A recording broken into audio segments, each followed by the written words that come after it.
안녕하세요. 대수쌤의 인문학당입니다. 이 시간에는 도덕경의 도와 덕은 무엇인가라는 주제를 가지고 방송을 진행하겠습니다. 우리가 흔히 도덕적 인간은 어떠한 사람일까? 또는 도덕이란 의미는 무엇일까? 이렇게 질문을 하면 쉽게 답변을 하지 못합니다. 왜 그런가 하면 도덕이란 의미가 우리가 알고 있는 그런 간단한 의미가 아니기 때문입니다. 이 도덕이란 말은 도덕경에서 유래했는데요. 우리가 도덕경을 알아야만 도와 덕의 의미가 명확해집니다. 오늘은 그 도와 덕이 무엇인가에 대해서 한번 심층적으로 한번 살펴보겠습니다.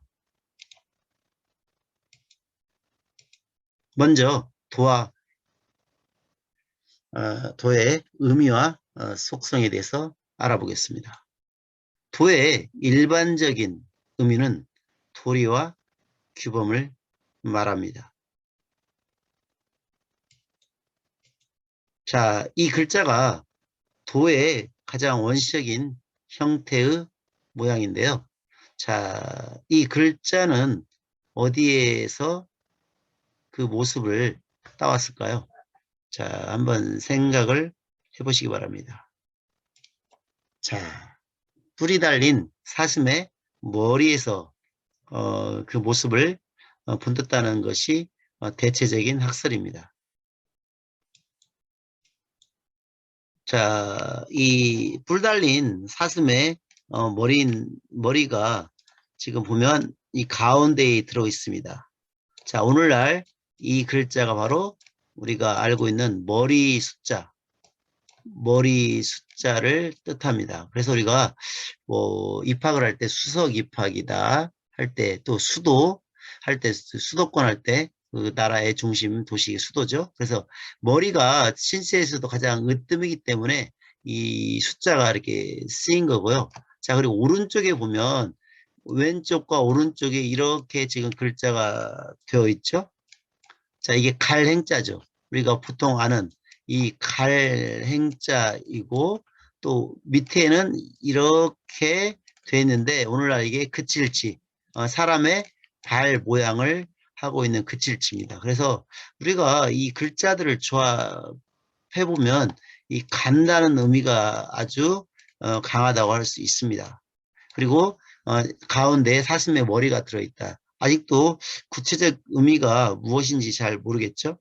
자, 이 글자가 나중에 이렇게 변하는데요. 자, 여기 보면 자, 갈행자 중에서 왼쪽 글자만 이렇게 따왔습니다. 그리고 밑에 그 가는데 사람 발 모양을 띄고 있죠. 자, 이 글자가 나중에 이런 식으로 바뀝니다. 이게 바로 쉬엄쉬엄 갈착, 간다는 의미를 띄고 있고요. 그 다음에 나중에 이제 붓으로 쓸 때 이렇게 쓴 우리가 책받침이라고 하는 이 글자가 되겠습니다. 자, 다른 그림을 한번 또 보실까요?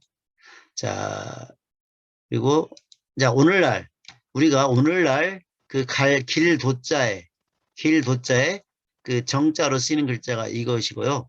자, 왼쪽 글자는 그 길도자 이체자, 그 글자 꼴의 모양이 다른 이체자라고 하는 길도자입니다. 의미는 별반 다르지 않습니다. 그래서 이 갈행자, 이게 바로 원래는 이 갈행자가 사거리를 뜻합니다. 네거리. 이 사거리의 모양을 본뜬 글자죠. 사람들이 많이 다니는 이 사거리를 본뜨기 때문에 길이라고 할 수가 있습니다. 자, 그런데 왜 이 길 도자에 사슴 머리가 들어갔을까요? 이 사슴 머리에 달린 이 뿔은 주기적으로 그 어느 시간이 지나면 그 뿔이 자연적으로 떨어지고 다시 또 뿔이 돋아나고 이 반복적으로 생성과 소멸의 과정을 거칩니다. 그렇기 때문에 이 도라고 하는 것은 그 우주 내에 있는 어떤 사물이 생성하고 소멸하는 원리를 가리킨다고 보면 되겠습니다. 그래서 이 정리를 하자면 이렇게 우리가 도의 속성을 정리를 할 수가 있겠습니다. 우주 내에 존재하는 모든 사물의 생성과 소멸의 원리이다. 자, 이런 도의 의미를 나타내기 위해서 그 사슴, 뿌리, 떨어지고 다시 돋아나는 그런 과정을 거치기 때문에 사슴의 머리를 도의 글자에 쓴 것입니다. 자, 그러면 도덕경 1장에 또 이런 문구가 있습니다. 도 가도 비상 도라. 자, 풀이를 하자면 도를 말할 수 있으면 영원히 변치 않는, 이 상자가 항상 떳떳한 일정한 그런 뜻을 가지고 있거든요. 영원히 변치 않는 도가 아니다. 자, 도라는 어떤 그런 의미를 가진 그런 단어를 말할 수 있으면 그는 영원히 변치 않는 도가 아니다라는 거죠. 자, 무슨 말이냐 한번 더 구체적으로 알아보겠습니다. 자, 이 도가 여기에 많이 나옵니다. 하나, 둘, 셋. 이 도덕경 그 첫 구절에 이런 구절이 나오는데요. 그렇기 때문에 도덕경이 상당히 어렵습니다. 자, 첫 번째, 두 번째, 세 번째 조금씩 다르죠. 자, 이 첫 번째 도는 명사로서 그 마지막 도와 동일한 의미를 가지고 있습니다. 우리가 알고 있는 그 도덕에 있어서 그 도입니다. 자, 두 번째에 있는 가짜는 뭐뭐 할 수 있다, 가능하다는 뜻으로 우리말에 뭐뭐 할 수 있다라고 풀이하면 됩니다. 그리고 세 번째의 이 도자는 우리가 보도, 무엇을 방송하다 할 때 그 보도에서 도자입니다. 즉 말하다는 뜻이죠. 그리고 자, 빗자는 아니다라는 그 부정사로 쓰인 거고요. 이 상자는 항상 영원히 변치 않는 그런 의미를 가지고 있습니다. 그리고 마지막 도자도 첫 번째 도와 동일한 의미를 가지고 있습니다. 자, 이렇게 이것을 그래서 풀이하면 도를 말할 수 있으면 영원히 변치 않는 도가 아니다. 즉 말로 형언할 수 없다는 거죠. 그래서 도라는 것은 간단치 않다. 말로써 구체적으로 표현한다면 그것은 그 진정한 도가 아니라는 거죠. 예를 들면 이런 것이죠. 우리가 전원 생활을 하는 사람이 이렇게 이제 도해지 사람들에게 말하는 걸 가끔 듣습니다. 자, 내가 살고 있는 이 시골은 너무나 살기 좋다.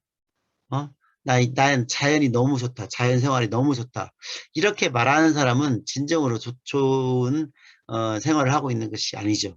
진정으로 자연을 만끽하고 전원에 즐겁게 사는 사람은 다 표현할 수 없다는 것이죠.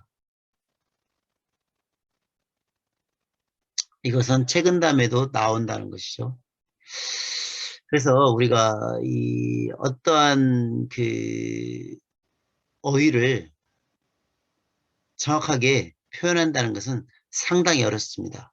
그 중에서도 이 도가 가진 의미는 너무나 심오해서 간략하게 구체적으로 표현할 수 없다는 것을 말하고 있습니다. 자, 그럼 육아에서 이 도에 대한 정의를 이렇게 내리고 있습니다. 중용이라는 책에서 이 도를 이렇게 말하고 있는데요. 이 세 가지를 한번 보겠습니다. 먼저 성, 도, 교를 이렇게 말하는데요. 성은 천명지유성, 천명을 성이라 하고, 즉 하늘에서 명한 것을 성이라고 한다. 그래서 육아에서는 이 본성을 뭐라고 말하냐? 하늘에서 명한 것. 이게 바로 본성이라는 것이죠. 그리고 솔성지 위도, 그 본성을 따르는 것을 도라고 한다. 이 도가 무엇이냐? 하늘에서 내려준 그 품성대로 그대로 실천해서 따르는 것을 도라고 한다는 것이죠. 그래서 이 도가에서 말하는 도와 유가에서 말하는 도가 그렇게 별반 다르지 않습니다.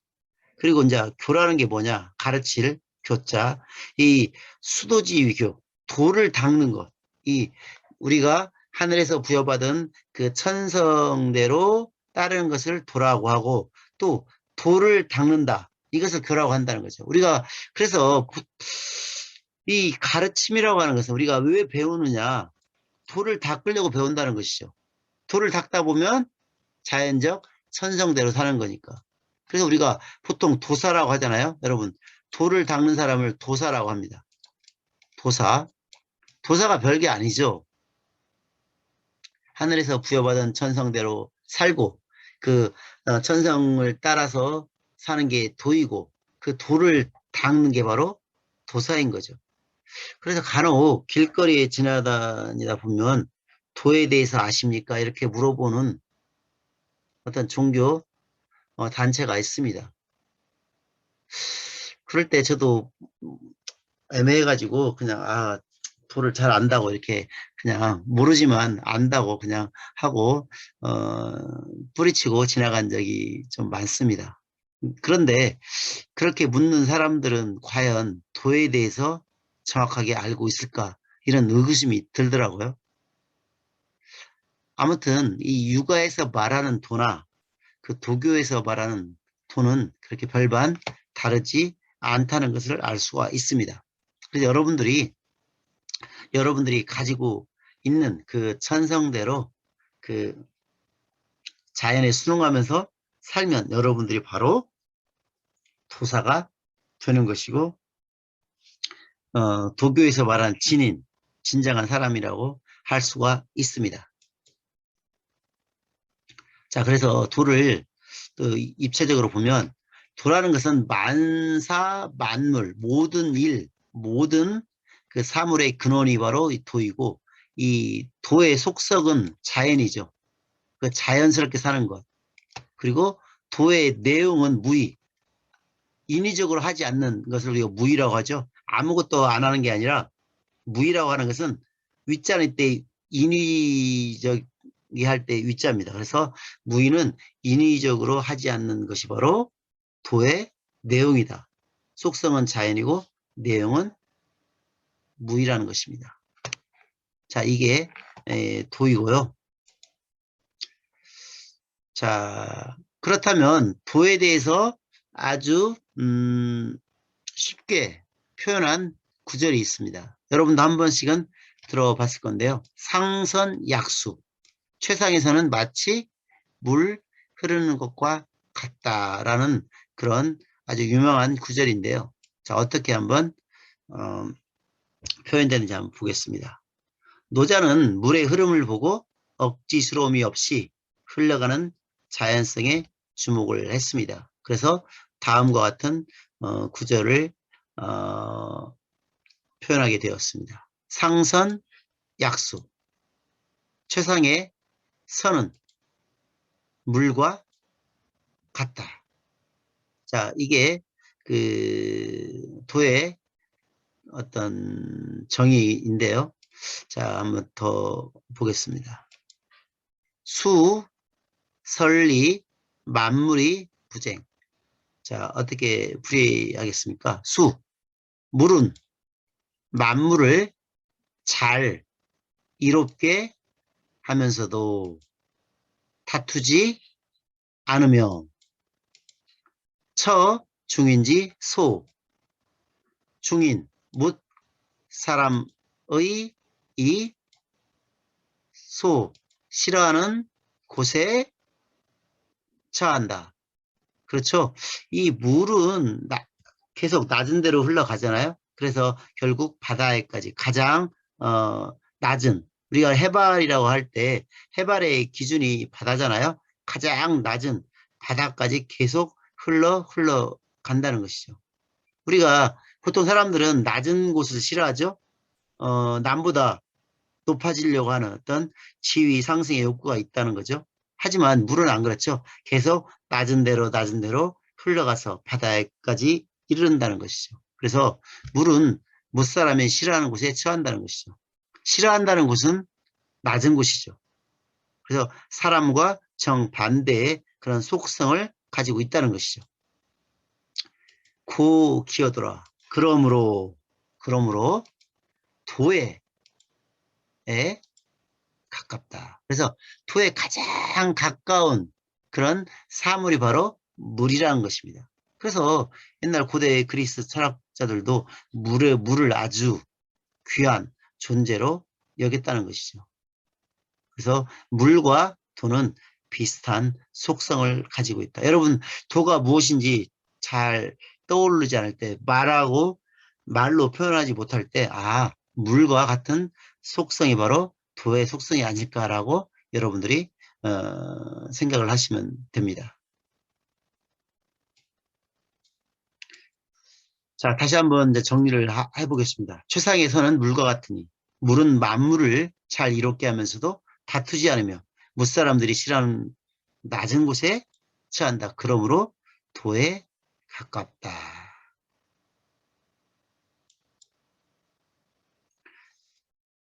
자, 유행하는 자연, 이게 바로 물인데요.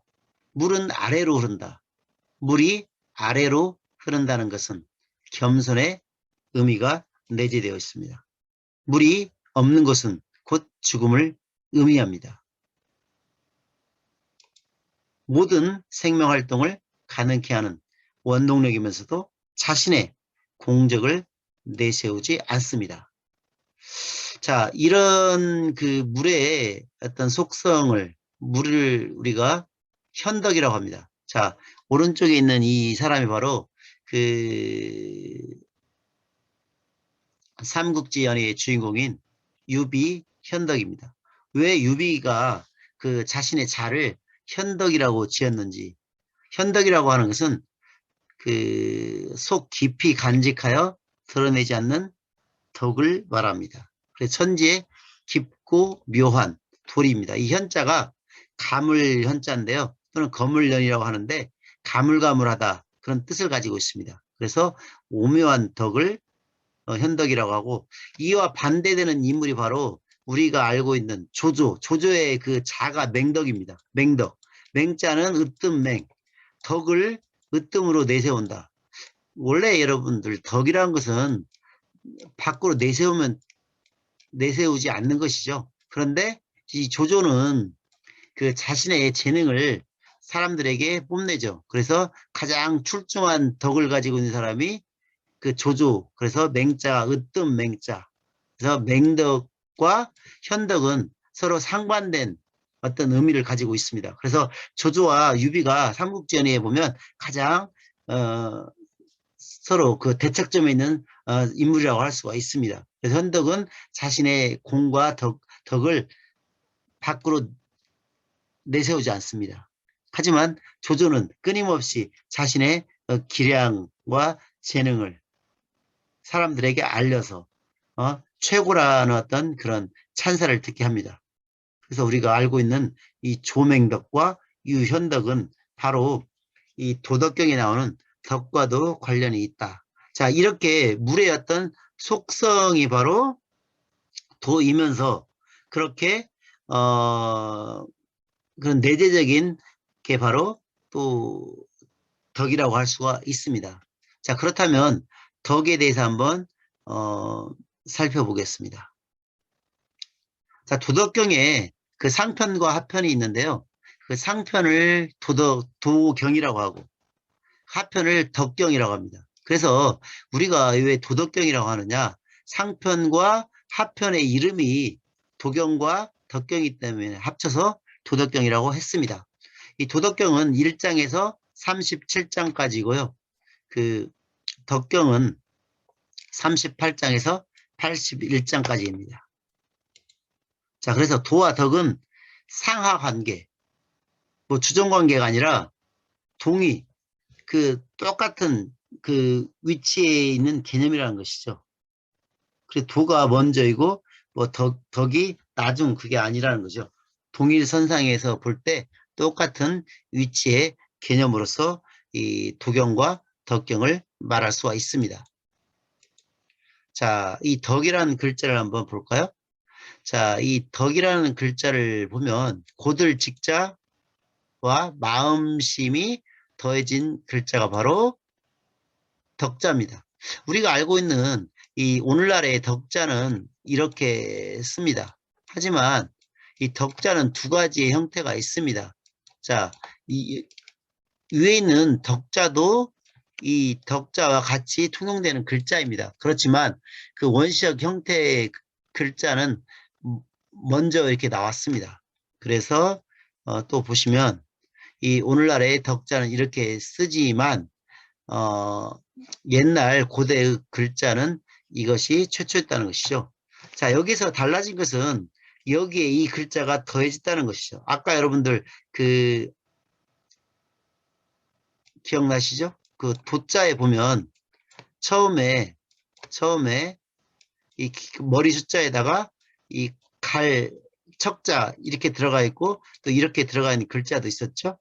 그래서 이 간다는 뜻이 들어가 있다고 하는 것입니다. 자, 그러면 왜 간다는 뜻이 들어가 있는가 한번 봅시다. 다음을 보시면 알겠습니다. 자, 육서 정원이란 육서 글자를 만들어진 원리는 육서에 대한 그 자세한 그 풀이를 한 책이 육서 정원인데요. 이 덕의 문자적 의미를 이렇게 한번 풀이를 하고 있습니다. 자, 직시미덕. 자, 말 그대로 이 고들직자와 심이 더해지면 이 덕자란 글자가 된다는 것이죠. 즉 고든 마음이 덕이란 글자이다. 덕의 본래 뜻이 고든 마음이라는 것이죠. 여러분 누가 물어보면 덕이 무엇이냐? 고든 마음이야. 이렇게 말하면 이 사람은 상당히 조예가 문자에 대해 상당히 조예가 깊은 사람입니다. 덕의 본래 뜻은 마음을 굳게 하는 것이죠. 고든 마음을 가지고 있으면 이 사람이 바로 덕이 있는 사람이라는 의미입니다. 자, 두 번째 구절 보겠습니다. 생리본칙이라. 자, 삶의 이치는 본래 고든이. 자, 우리가 태어날 때는 누구나 착합니다. 하지만 환경의 영향에 따라서 그 사람이 그 변하게 되는 것이죠. 성선설라고도 좀 어떤 맥이 같다고 할 수 있죠. 그래서 삶의 이치는 본래 곧다. 그래서 덕에 보면 고들직자가 들어간다는 것이죠. 고든이 좀 어렵습니다. 인, 행도, 이, 유두거, 심, 위덕이라. 무슨 말이냐? 자, 사람이 도를 행하면 마음에 얻어지는 것이 있는데 이것이 바로 덕이라는 것이죠. 여러분, 이 도와 덕은 그래서 뗄래야 뗄 수 없는 거죠. 이 도가 무엇이라고 했죠? 그 어떤 우주에 있는 모든 만물의 생성 원리와 어떤 생성과 소멸의 원리가 도라고 했는데요. 이 도라고 하는 것, 또 육아에서 말하는 이 도가 무엇이라고 했습니까? 그 하늘에서 부여받은 그런 그 성대로 따라 사는 게 도라고 했지 않습니까? 그러니까 본성대로 사는 게 도라는 것이죠. 자연 그대로 순응하면서 사는 게 도라는 것입니다. 그래서 이 사람이 그 자연스럽게 그 천명대로 살다 보면 그 도를 행하다 보면 마음속에 자연적으로 얻어지는 것이 있어요. 이게 바로 덕이라는 것입니다. 그래서 도와 덕은 뗄래야 뗄 수 없는 것이죠.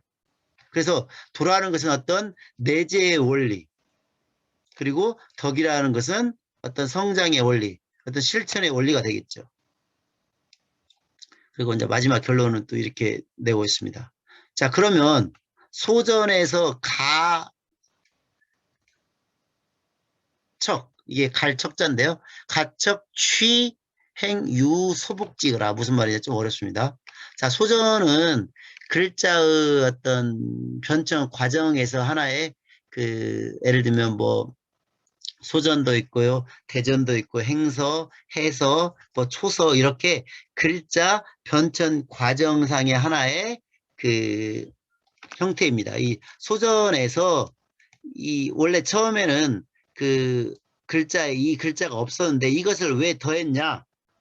왜 더했냐면 소복, 실천하는 뜻이 있는 행자에서 그것을 취했다. 이 행자는 무엇을 실행하다. 우리가 행자가 실행하라는 말 있지 않습니까? 실행하다. 무엇을 실행하다, 행하다. 행하는 실천의 뜻을 이 행자에서 취해서 이 원래 덕자에 보면 없었는데 이 덕자에다가 이 글자를 더했다는 것이죠. 자, 다시 한번 정리를 해보겠습니다. 좀 어렵습니다. 자, 고든 마음이 덕이다.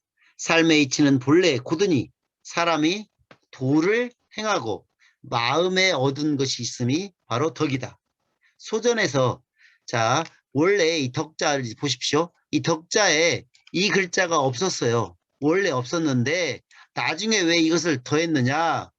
이 더한 이유는 이 갈 행자에 보면 간다, 실행하다, 어떤 실천하다, 몸으로 몸소 행하다는 그런 의미가 있기 때문에 실천하는 뜻이 있는 행자에서 이것을 취해서 오늘날 이 덕자, 우리가 이제 덕자에 보면 이렇게 이제 쓰고 있죠.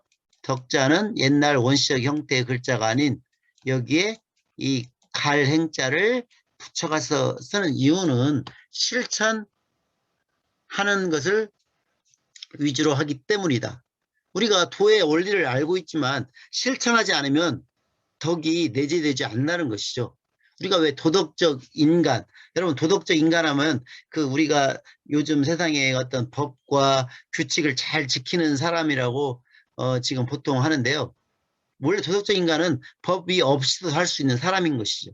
그래서 이 도는 그 자연스럽게 어떤 사는 원리가 바로 도라면 이 덕이라고 하는 것은 그렇게 실천을 하다 보면 마음속에 자연적으로 내재되어서 겉으로 드러난다는 것이죠. 그래서 이런 말이 있습니다.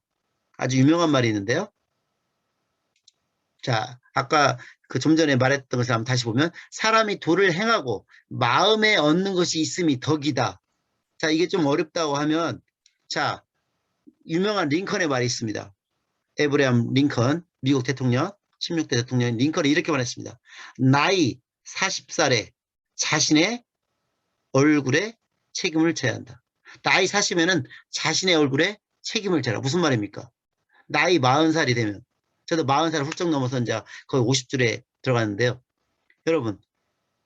여러분 좀 젊은 사람들은 이 말이 실감이 안 날 겁니다. 자, 우리가 그 선입견이 참 중요합니다. 선입견이 중요한데 우리가 선입견보다는 첫인상이라고 하겠죠. 어떤 사람 볼 때 첫인상에서 모든 게 한가른답니다. 그 사람이 뭐 얼굴이 예쁘고 안 예쁘고가 아니라 우리가 어떤 그 사람의 첫인상을 봤을 때 그 사람이 인생을 어떻게 살았는가가 다 나타난다고 하는 것이죠. 눈치가 빠른 사람은 금세 알 수 있죠. 좀 무딘 사람은 그런 어떤 첫인상에 대해서 잘 어떻게 판가름할 수 없지만 그 어느 정도 연륜이 있고 세상을 보는 눈이 있는 사람은 어떤 사람을 봤을 때 첫인상에서 벌써 그 사람의 내공을 알 수가 있는 것입니다. 그래서 우리가 면접을 중요시한다는 것이죠. 그래서 나이가 뭐 20살, 30살은 아직도 충분히 자신의 얼굴을 고칠 기회가 있지만 나이가 40살, 50살이 넘어서는 얼굴의 인상을 고치기가 힘듭니다. 왜? 이제까지 그 사람이 살아온 그 과거가 있기 때문이죠. 그래서 사람이 도를 행하면 마음에 얻어지는 것이 바로 덕이라는 것이죠. 그래서 덕이라는 것은 말하지 않아도 그 사람 그 얼굴에 그 어떤 그 전체 몸에 자연스럽게 나타나는 것이죠. 그래서 그 사람이 덕이 있는가 없는가는 말하지 않아도 그 사람 얼굴에 모든 것이 나타난다는 것이죠. 아무리 그 사람이 뭐 도덕군자로 행한다고 해서 그 얼굴까지 변할 수 없는 것입니다. 그래 말로는 도덕군자라고 칭하지만 속마음이 도덕군자가 아니면 그 사람은 금방 그 사람의 본체를 탄로나고 마는 것이죠. 그래서 나이 40에는 자신의 얼굴에 책임을 져라. 이게 바로 그 덕과 아주 관련 있는 말이 아닐까 생각합니다. 그래서 여러분들도 그 좋은 생각을 가지다 보면 그 남들이 여러분들의 첫인상을 아주 좋다고 하는 것입니다. 자, 이게 바로 도와 덕의 관계였고요. 자, 그러면 도와 덕의 관계를 다시 한번 구체적으로 알아보겠습니다. 도덕경 51장에 이런 말이 있습니다. 도는 만물을 낳고 덕은 만물을 기른다. 자, 한자로 하면 도생지, 도흉지. 흉자가 기르다는 뜻인데요. 그래서 생은 무엇을 낳는, 즉 도는 만물의 존재론적 근거입니다. 존재하느냐 안 생성하고 소멸하는 존재론적 근거가 바로 도라는 것이죠. 그리고 흉이라고 하는 것은 배양하고 기르다. 즉 덕은 행위를 통한 반드시 행위가 있어야죠. 이 도라는 어떤 원리만 알고 있으면 안 되죠. 덕이라는 것은 반드시 실제적으로 행위를 해야죠. 그래서 행위를 통한 완성의 원리죠. 그래서 도와 덕은 뗄래야 뗄 수 없는 것이죠. 그래서 우리가 도덕이라고 할 때 도덕의 의미는 바로 만물의 존재로적 근거가 도이고 덕은 이 도를 가지고 그 원리를 가지고 실제적으로 행위를 해서 완성되는 원리이다. 이게 바로 도덕의 의미입니다.